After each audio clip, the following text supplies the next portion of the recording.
I always wanted to open on Broadway.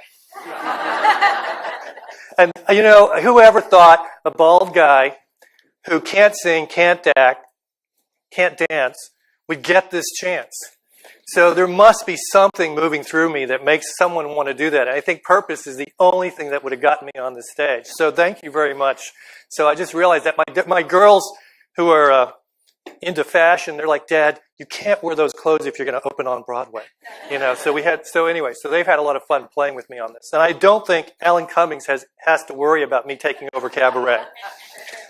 I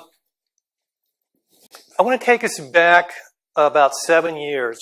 8 years ago, I was working with Bill George, and we had just finished publishing Finding Your True North.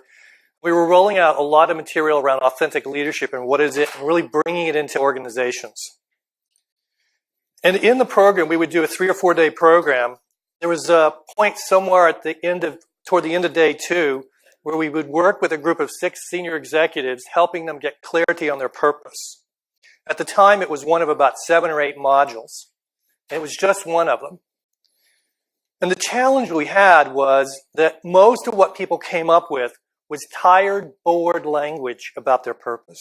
The word success, succeed, win, team, my organization, all this stuff was in there. And they would put lots of energy and they'd get up and they'd say it. And at the end, you'd just be bored to tears. You were like, is this all there is?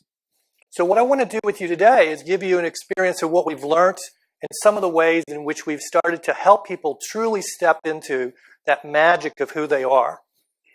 The 2 most important days in your life, are the day you're born and the day you discover why. That's Mark Twain. The weird, funny thing is when I've worked with probably 3,000 or 4,000 executives in the last 10 years, and it's really funny. They are so smart. They know so many things. The one thing they don't know is why. When we get to this section in the program, everyone I'm sitting going, okay, what happens if I'm the only person who doesn't have a purpose? Okay, and afterwards they come up and say, you know, I was really sweating on that exercise because it was really hard.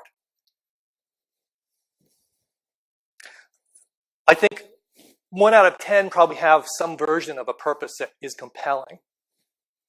But let's check and see in this room and see where we're at. So how many of you, when you heard the story and you hear the kite and the rocket, how many of you feel that you have a personal purpose as a leader or a person that really resonates and has this kind of energy that I just talked about? Just raise your hand if you really think you've got one that's just right up there. Okay. Good, Meg. I was hoping you have a good one.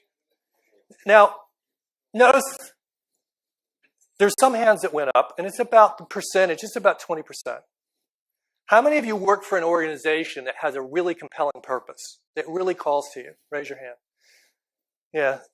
My goal, what I want and what I think is so critical to all of us is to have it be that if we are in a room, every one of us raise our hand like this on the first one, like a rocket, and the same on the second. And imagine what it would be like to work in that organization where both of those are true.